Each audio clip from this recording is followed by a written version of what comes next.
Plot, story, narrative. In everyday conversation, they're pretty much interchangeable. You'll certainly hear me use them that way. And you'd be hard-pressed to come up with a definition for one that doesn't use another. The distinctions that do exist are pretty academic, and the deeper down that rabbit hole you go, the more you realize that even these folks don't have perfect definitions. But the point of this channel is to help you write better stories, not develop rigorous definitions. So all we really need are functional ones that help us better understand and communicate our stories. Or is it plots? Narratives? What you're watching right now is plot, a sequence of related events. It's the surface level, the external. It's the literal pitches, the hits, the base running. It's two teams trying to outplay each other and win the game. The game has all the basics of drama: goals, obstacles, stakes, and urgency. A team wants to win. They have to bat and pitch and play better defense than the other team to do it, or they'll lose. And they only have 9 innings to accomplish it. That very basic concept can be entertaining all on its own.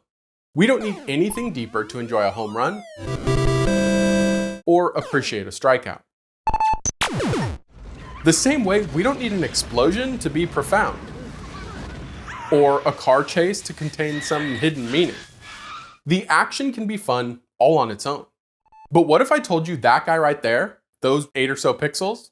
Well, this is his first time pitching in the major leagues, after he made a deal with the high school baseball team he coached to try out for the majors if they made the playoffs.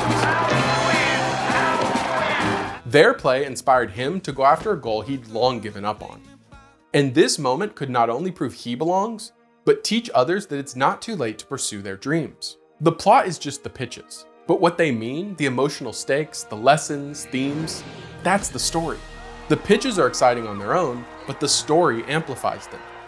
It's the reason we can get so invested in the lives of employees working at a paper company, or might cry at the loss of an imaginary elephant, or reflect on the harms of perfectionism. But not every screenplay needs a super deep meaning.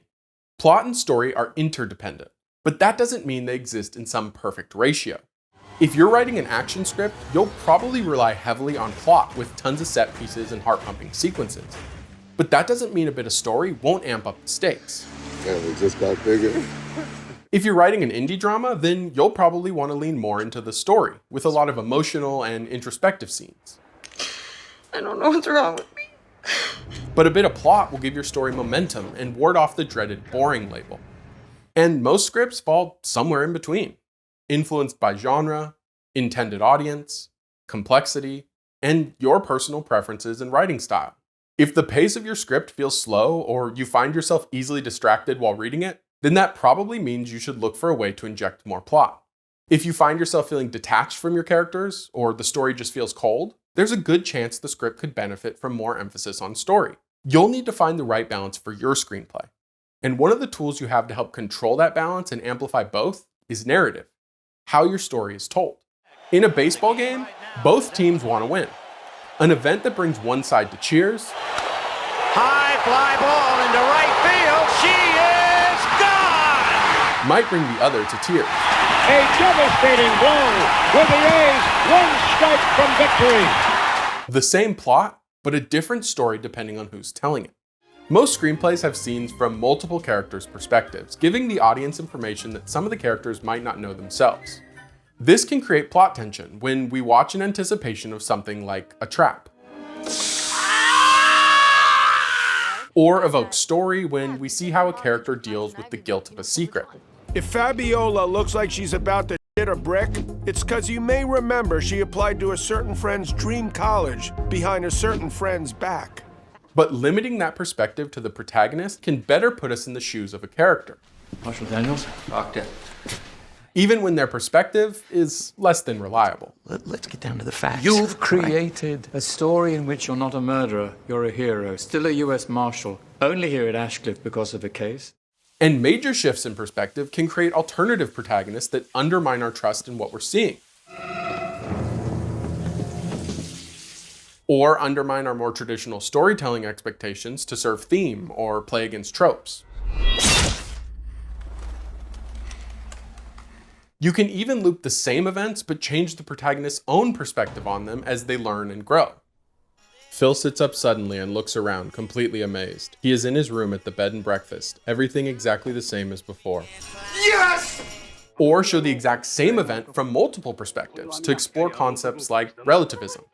But playing with the timeline is more than just a perspective tool. Controlling when the audience sees what can completely change a narrative.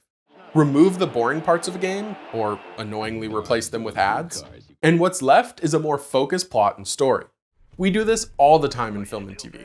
It's one of the reasons characters rudely hang up on their calls without saying goodbye. Well, I may need to talk to you a little further, so how about you just let me know if you're gonna leave town? Okay. Okay. Jack hangs up the phone. Pleasantries are predictable, boring, and films and TV shouldn't be. Get into scenes as late as possible and get out as soon as you can. But that's not to say you can't write a real-time plot. And it can even help create a sense of almost claustrophobic urgency. But there's also a good chance that it can end up feeling like a bit of a gimmick. Along with looping time and skipping time, a script can also jump around in time. Starting a narrative forward in time before pulling back can generate curiosity or help with what might otherwise feel like a slow opening. Walt lies motionless, brain churning, staring straight up. And flashbacks can provide backstory to round out characters and emotional stakes. Or visually support a reveal pivotal to the plot. He picked up mine. Flashback. As Miles cheers on Birdie spinning in her dress, Duke reaches without looking for his glass and grabs Miles's instead. But all these examples are meant to inspire ideas, not limit you to some predefined set. Like story and plot, narrative is a tool, and what you do with it is only limited by your imagination. For Memento, Christopher Nolan used a limited perspective that starts at the end of the plot before cutting between two timelines, with one playing out in reverse until they meet somewhere in the middle near the climax. Then he throws in further flashbacks for some more backstory. It all adds up to create a story that does a remarkable job of putting us in an amnesiac's shoes. Oh, I'm chasing this guy. Leonard cuts down the next gap between trailers. Dot appears at the other end and starts moving towards him. He's chasing me. All while rearranging the plot and story beats so they all land in their expected places. That structure, the expected beats, is what holds together nearly every modern screenplay. And you'll need to understand how to use it and when you can ignore it before you write your next great script. Which starts with watching this video covering all the basics of the 3-act structure.